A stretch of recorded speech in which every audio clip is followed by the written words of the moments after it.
ကိုယ့်အကောင့်မှာဒါမျိုးပေါ်နေတဲ့လူတွေရှိလားဒီပြဿနာအများစုကြုံနေရမယ်လို့ကျွန်တော်ထင်တယ်ဒါကြောင့်ဒီပြဿနာကိုဘယ်လိုဖြေရှင်းရမယ်ဆိုတော့ကျွန်တော်တစ်ချက်ပြောပြပေးပါမယ်ဆိုတော့ဒီပြဿနာဘာကြောင့်ပေါ်တာလဲဆိုတော့အရင်ပြောပေးပါမယ်ဘာကြောင့်ပေါ်တာလဲဆိုတော့ကျွန်တော်တို့ monetization tools တွေဖြစ်တဲ့ star တို့ subscription တို့ content monetization တို့ချိတ်တဲ့အခါမှာကျွန်တော်တို့က payout account နဲ့ချိတ်ရပါတယ် payout account ကိုချိတ်တဲ့အခါမှာစုစုပေါင်းအဆင့်6ဆင့်ရှိပါတယ်ဒါအခုကျွန်တော်ပြထားတဲ့ဒီအကောင့်မှာဆိုလို့ရှိရင်အဆင့်6ခုမှာ2ခုပဲပြီးထားပါတယ်အဲ့ဒါကြောင့်ဒီဟာပေါ်နေတာပါဆိုတော့သူပြောချင်တာကဘာပြောထားတာလဲဆိုတော့ကိုယ့်ရဲ့ payout account မှာတော့ဝင်ငွေကတော့0ပဲရှိတယ်ဘာမှမတက်မထားဘူးဒါပေမဲ့ကို payout account ကိုပြီးအောင်เนาะမဖြည့်ဘူးဆိုလို့ရှိရင်မေလ25ရက်နေ့မှာတက်တန်းကုန်မယ်ဆိုပြီးပြောထားတာပါဆိုတော့ဒီဟာပြောက်အောင်ကျွန်တော်တို့ဘာဆက်လုပ်ရမှာလဲဆိုတော့ continue ကိုနှိပ်ပြီးတော့ဆက်ပြီးတော့အချက်လက်တွေဖြည့်ပေးရမှာဖြစ်ပါတယ် continue ကိုနှိပ်လိုက်တဲ့အခါမှာ payout ဖြည့်ဖို့အတွက် payout form ပြန်ကြလာပါလိမ့်မယ် payout account ဖြည့်တဲ့နည်းကတော့ကျွန်တော်ရှေ့ဗီဒီယိုမှာပြောထားပြီးသွားပြီဖြစ်တဲ့အတွက်ကြောင့် payout account ဖြည့်တဲ့နည်းလေးကိုကျွန်တော်ဒီဗီဒီယိုရဲ့နောက်ဖက်နားလေးမှာထည့်ပေးလိုက်ပါမယ်ဆက်ပြီးတော့ကြည့်ပေးပါအဲ့ဒါလေးမပြခင်မှာကျွန်တော်ပြောရမယ့်အချက်လေးတွေရှိလို့လောလောဆယ်အဲ့ဒါလေးအရင်ပြောမယ်ပေါ့နော်ဒီလိုဖြစ်နေတယ်ဆိုပြီးတော့ကျွန်တော်တို့ service တွေအပ်ဖို့မလိုပါဘူးเนาะအဲ့ဒါကိုတချို့က service အပ်ချင်ကြတယ်မယိုးသားတဲ့လူเนาะပြီးတော့မသိတာကိုအမျက်ထုတ်ချင်တဲ့လူနဲ့တွေ့ရင်ဟိုက service လုပ်ပေးတယ်ဆိုပြီးတော့ယူပြီးတော့လုပ်ပေးလိုက်လိမ့်မယ်ပတ်စံကုန်သွားပြီးတော့အလဟတ်သက်ဖြစ်သွားတာမျိုးဖြစ်နေလိမ့်မယ်ဗျเนาะဆိုတော့အများစုဖြစ်တာကဒီ payout ကိုချိတ်တဲ့အခါမှာ star အတွက်ပဲချိတ်ထားတာဖြစ်ကြတယ်เนาะဘာလို့လဲဆိုတော့အများစုအလွယ်တကူရကြတာ star ပဲရှိတာ ਉਹ เนาะ star အတွက်ပဲဖြည့်ထားတာဆိုလို့ရှိရင်ဒီကောင်ကဆက်မဖြည့်ပဲထားလိုက်တော့ပြဿနာမရှိဘူးဗျဘာဖြစ်လို့လဲဆိုတော့ star ကကျွန်တော်တို့အတွက်ကကျွန်တော်ရှေ့မှာလည်းခဏခဏပြောခဲ့ပါတယ်သူများပေးမှရတာဖြစ်တဲ့အတွက်ကြောင့်ဝင်ငွေရနိုင်ခြင်းအရန်နည်းပါတယ်အဲ့တော့ကိုယ့် account သို့မဟုတ်ကိုယ့်ရဲ့ page ကိုက content တွေset တင်ပြီးတော့ content monetization လို့ခေါ်တဲ့ monetization tools ပွင့်အောင်ပဲလုပ်ပါအဲ့ကြတော့မှကို payout account ကိုအသစ်ထပ်ချိတ်လို့ရပါတယ်အဲ့ကြလို့ရှိရင် payout ကျွန်တော်နောက်မှာပြမယ်အတိုင်းပေါ့နော် payout ကိုတည်တည်ချာချာအဆင့်6ဆင့်စလုံးကိုတည်တည်ချာချာဖြည့်လိုက်ရင်ရပါပြီဒါကိုဆက်မလုပ်ချင်လည်းရတယ်โอเคဆက်လုပ်ချင်တယ်ဆိုလို့ရှိရင်လည်းပြဿနာမရှိဘူးကျွန်တော်နောက်မှာပြမယ်အတိုင်းဆက်လုပ်သွားလို့ရတယ်တော့ပေါ့လားမသိဘူးအဲ့တော့ service အပ်ဖို့ကိုပဲပတ်စံကုန်မဲ့အပိုင်းကိုပဲသွားပြီးတော့မလှုပ်ချင်မနေနဲ့ပေါ့နော်ပြောချင်တာကနော်နောက်ပြီးတော့တစ်ခုရှိတာက monetization tools တွေထဲမှာ star တစ်ခုပေါ့နော်အကုန်လုံးမဟုတ်ဘူးနော် star တစ်ခုတည်းကတော့မြန်မာ location ပေးရောက်နဲ့ချိတ်လို့ရပါတယ်ဘာလို့လဲဆိုတော့ star ကိုမြန်မာနိုင်ငံကိုတရားဝင်ပေးထားလို့ပါကျန်တဲ့ကျွန်တော်တို့ဒီ subscription တို့ content monetization တို့ကတော့အဲ့ဒီမြန်မာပေးရောက်နဲ့ချိတ်လို့မရပါဘူးမြန်မာပေးရောက်နဲ့ချိတ်လိုက်လို့ရှိရင်ကျွန်တော်ဘာမှလုပ်မရတော့ဘူးပေါ့နော်โอเคဒါဆိုရင်နောက်က payout account ဖြည့်တဲ့နည်းလေးကိုဆက်ပြီးတော့ကြည့်လိုက်ပါဗျတိတ်လိုက်ဒါမျိုးပေါ်သွားပြီဆိုလို့ရင်ကျွန်တော်တို့စပြီးတော့အချက်လက်တွေဖြည့်ရတော့မယ်အဲ့ဒီနေရာကအရေးကြီးဆုံးပါမှားလို့မရပါဘူးသတိထားပြီးတေချာလုပ်ပါ legal name ဖြည့်ခိုင်းတယ်ထားပါတော့ကိုယ့်နာမည်ကဇာနီအောင်ဆိုကြပါစို့ဒါဆိုရင် first name မှာဇာနီထည့်မယ် last name မှာအောင်ထည့်မယ်တော့ပေါ့လားခွဲထည့်မယ်နော် last name ကိုနှလုံးသွားမထည့်နဲ့ last name ကိုတစ်လုံးပဲထည့်ဇာနီအောင်ဆိုရင် first name ကဇာနီ last name ကအောင်ရှေ့မှာ Mr. ထည့်နော်ယောက်ျားလေးဆိုရင် မိန်းကလေးဆိုရင် Miss ထည့်နော်ပြီးပြီဆိုအောက်မှာ date of birth အဲ့ဒီ date of birth ကလည်းကိုအချက်လက်အမှန်ကို passport တွေက date of birth ဖြစ်ဖို့လိုတယ် okay ဟုတ်ပြီအချက်လက်တွေဖြည့်တဲ့ကိစ္စတွေမပြောခင်ကျွန်တော်တို့ဖြည့်ရမယ့်အချက်လက်တွေနဲ့မြန်မာနိုင်ငံအချက်လက်တွေနဲ့ကျွန်တော်တို့နည်းနည်းလေးညှိရအောင်မယ်နော်ကျွန်တော်ပြီးမှဒီကိစ္စပြန်ပြောမယ်ဘာလဲဆိုတော့ကျွန်တော်တို့ပေးအောင်ဖြည့်မယ်ဆိုလို့ရှိရင် Facebook ကမြန်မာနိုင်ငံကိုတရားဝင် content monetization ပေးမထားဘူးနော်အဲ့ဒီတော့ content monetization နဲ့ပတ်စံရှာမယ်ဆိုရင်ကျွန်တော်တို့ပေးရောက်ကိုမြန်မာမဟုတ်တဲ့ account နဲ့ဖြည့်မှရမယ်ဟုတ်ပါ့လားမသိအဲ့ဒီတော့ကို့မှာကမြန်မာဘန်ရှိတယ်ဆိုမြန်မာဘန်နဲ့လက်ခံလို့မရဘူးအများစုကျွန်တော်တို့ဗာလဲလောက်ကြလဲထိုင်းမလေးစင်ကာပူစသဖြင့်နီးစပ်ရပါတော့တခြားနိုင်ငံအကောင့်တွေနဲ့ဖြည့်ကြတယ်နော်အဲ့တော့ကို့မှာဘာရှိဖို့လို့လဲနံပါတ်1 passport ရှိဖို့လို့လဲတက်တန်းရှိတဲ့ passport ရှိဖို့လို့လဲသို့မဟုတ်ရင်ပေါင်းလိုက်စင်ပေါ့နော်နံပါတ်2နိုင်ငံခြားဘန်ရှိဖို့လို့လဲမြန်မာဘန်မရဘူးနော်နိုင်ငံခြားဘန်ဆိုတာထားပါတော့ကိုကထိုင်းမှာနေရလို့ဆိုတော့အဆင်ပြေတယ်ကို့မှာ passport လည်းရှိရထိုင်းဘန်လည်းရှိရဆိုရတယ်တကယ်လို့ကို့မှာမရှိဘူးဒါပေမဲ့ကို့တငယ်ချင်းမှာရှိတယ်ဆိုကြပါစို့ နော်ထိုင်းမှာရောက်နေတဲ့ကိုယ်တငယ်ချင်းမှာရှိတယ်ဆိုရင်ကိုယ်တငယ်ချင်းဟာကိုဖြည့်လို့ရတယ်ဒါပေမဲ့ကျွန်တော်ခုနကပြောတဲ့ကိုယ့်ရဲ့ selfie video တွေ bank statement တွေ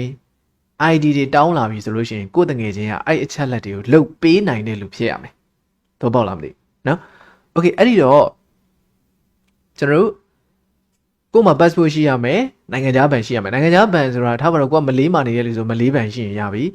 စင်ကာပူမှာရှိတဲ့လူဆိုစင်ကာပူဘဏ်ရှိရင်ရပြီထိုင်းမှာရှိတဲ့လူဆိုထိုင်းဘဏ်ရှိရင်ရပြီကိုကမြန်မာနိုင်ငံမှာရှိတဲ့လူဆိုလို့ရှိရင်ခုနကျွန်တော်ပြောသလိုအသိရှိရင်အသိရဲ့အကောင့်ကိုသုံးလို့ရတယ်ဒါပေမဲ့အချက်လက်တွေမှန်ဖို့လိုတယ်ပေါ့နော်အသိမရှိရင်မလုပ်လို့ရလဲ service အပ်လို့ရတယ်ကျွန်တော်စီမှာလည်းရပါတယ်နော်ဒါကျွန်တော်တခါလေးကြော်ညာဝင်လိုက်မယ်ကျွန်တော်စီမှာလည်းအပ်လို့ရတယ်ကျွန်တော်မဟုတ်ပဲတခြားလုတ်ပေးနေတဲ့ service သမားတွေလည်းအများကြီးရှိပါတယ်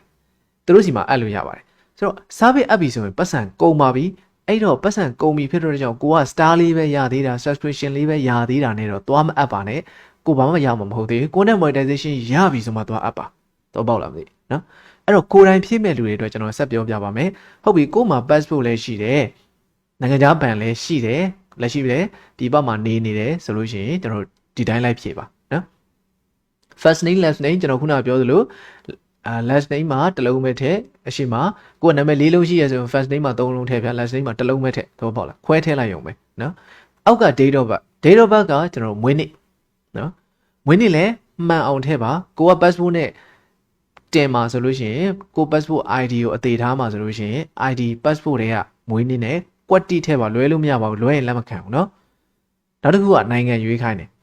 နိုင်ငံနေရာမှာကိုကထိုင်းဘဏ်နဲ့ချိန်မှာဆိုရင်ထိုင်းကိုရွေးပါနော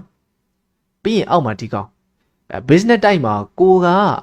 individual ဖြစ်တဲ့ကြောင့် individual ဆိုတဲ့ဟာလေးကိုရွေးပါထိတ်ဆုံးဟာလေးပါပဲเนาะအောက်ကဟာတွေ non profit တို့ government corporation တို့ပောက်ကြရရှောက်မရွေးနဲ့เนาะ partnership လက်သွားမရွေးနဲ့ individual ကိုရွေးပါအဲ့ဒါလည်းမှားလို့မရအောင်เนาะမှားရင် तू ကတောင်းတဲ့ document တွေမတူတော့ဘူးအဲ့တော့ကျွန်တော်တို့မှပေးစရာမရှိတော့ဘူးဖြစ်သွားလိမ့်နော် okay နောက်တစ်ချက်ကျတော့လိပ်စာကလည်းကျွန်တော်တို့ကနိုင်ငံကိုထိုင်းရွေးလိုက်တာဖြစ်တဲ့ကြောင့်ထိုင်းလိပ်စာထည့်ပါဒါပေမဲ့အဲ့ဒီလိပ်စာကအမှန်ဖြစ်စရာမလိုပါဘူး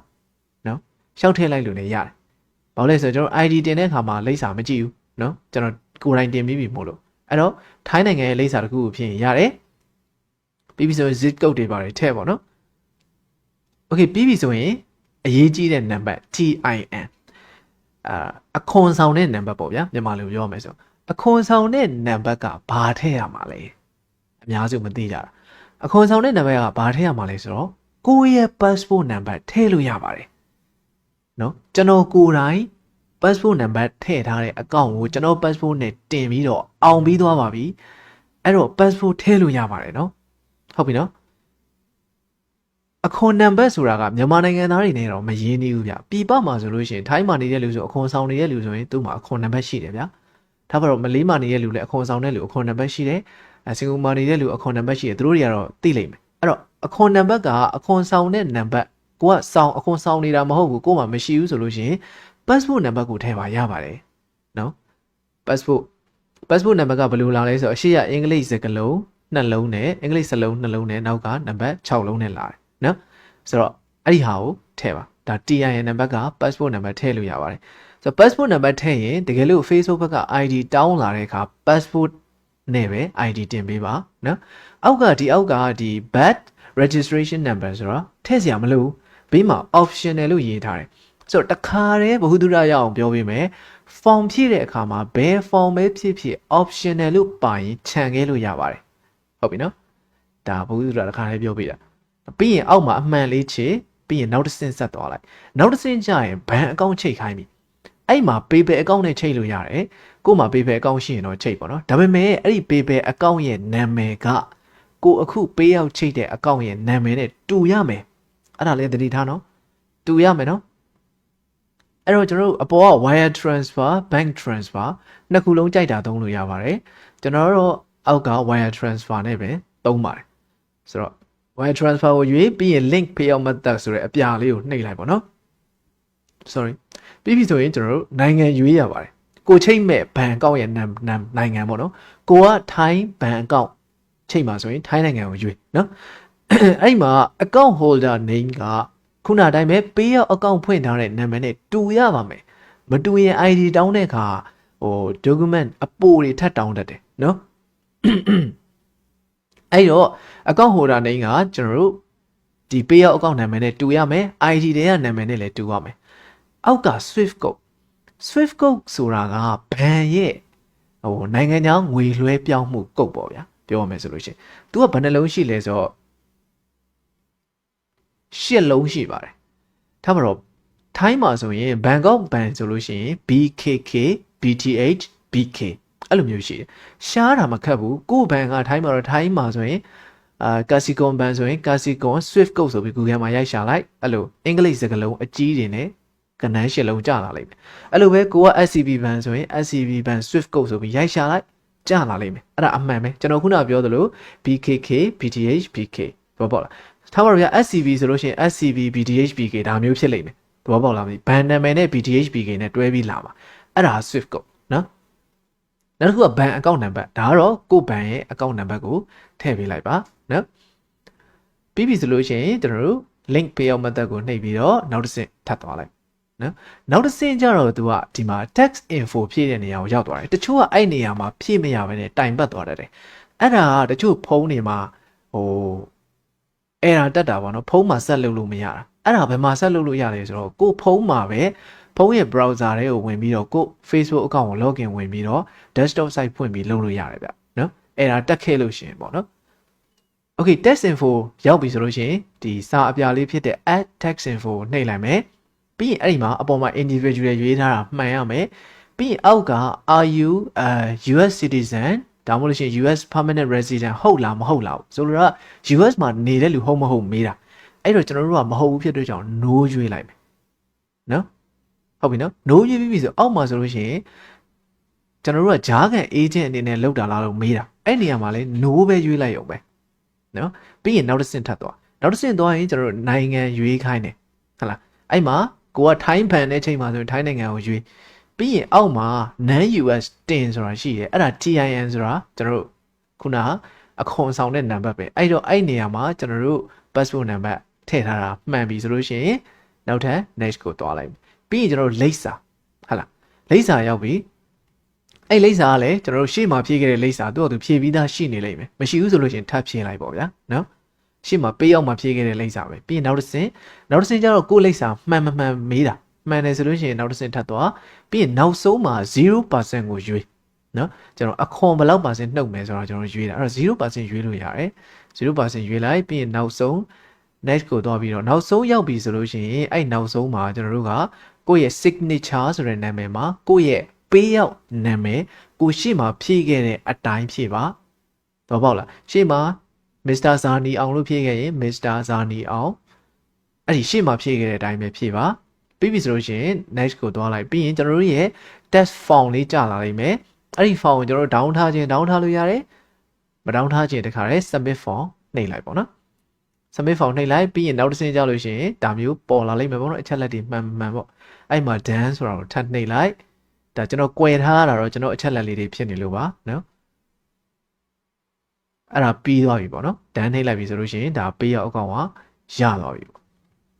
အဲ့တော့ပေးရောက်မှာဘာတွေဖြည့်ရမလဲဘာတွေလိုလဲကျွန်တော်အသေးစိတ်ရှင်းပြသွားတယ်နော်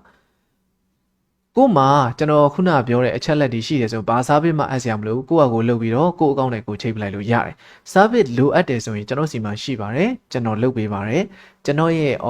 official ID နဲ့ပေါ့နော်ကျွန်တော်ရဲ့ valid ID နဲ့ကျွန်တော်ချိန်ပေးတယ်ကျွန်တော်ဘဏ်နဲ့ထုတ်ပေးတယ် service ခရှိပါတယ်နော် okay service ခသိချင်တော့ချက်ပေါက်လာမေးပေးပါအဲ့ဒီတော့ကျွန်တော်နောက်ဆုံးအပိတ်လေးပြောရရင်မြန်မာနိုင်ငံကနေရှာလို့ရတယ်ပေးရောက်အကောင့်မှာမြန်မာအကောင့်ချိန်လို့မရဘူးမြန်မာ location တွေတွားရွေးလိုက်လို့ရှင်တော့ရည်စက်တာချလိုက်တော့เนาะအဲ့လိုပဲပြောရတော့မှာဆိုတော့ပေးရောက်ချိန်တာနဲ့ပတ်သက်လို့ကတော့ဒီလောက်ပဲနားမလဲတာမရှင်းတာရှိရင် comment မှာမေးပေးပါကိုယ့်အတွက်အကျိုးရှိတယ်ထင်လို့ရှင်ဒီဗီဒီယိုလေးကို share သွားပေးပါတခြားလူတွေလည်းသိသွားတာပေါ့နော်ပြီးတော့ကျွန်တော်ရဲ့ page မှာပေါ့နော်ကျွန်တော်ကိုယ်တိုင်သင်နေတဲ့သင်တန်းလေးရှိပါတယ်အဲ့သင်တန်းမှာဒီလိုအကြောင်းအရာတွေအပါအဝင် YouTube နဲ့ပတ်သက်တဲ့ monetization အကြောင်းအရာတွေ content funding need တွေ video editing တွေ photo editing တွေအပြင် AI နဲ့ content funding need တွေပါကျွန်တော်သင်ပေးနေပါတယ်သင်တန်းကြီးကတော့3,500,000ကျပ်ပါသင်တန်းလေးစိတ်ဝင်စားရဆိုရင်လာ join လို့ရပါတယ် သင်တန်းမှာတော့ဒီထက်ပိုအသေးစိတ်ကြကျွန်တော်သင်ပေးပါတယ်အားလုံးကြည့်ပေးတဲ့ကျေးဇူးပါ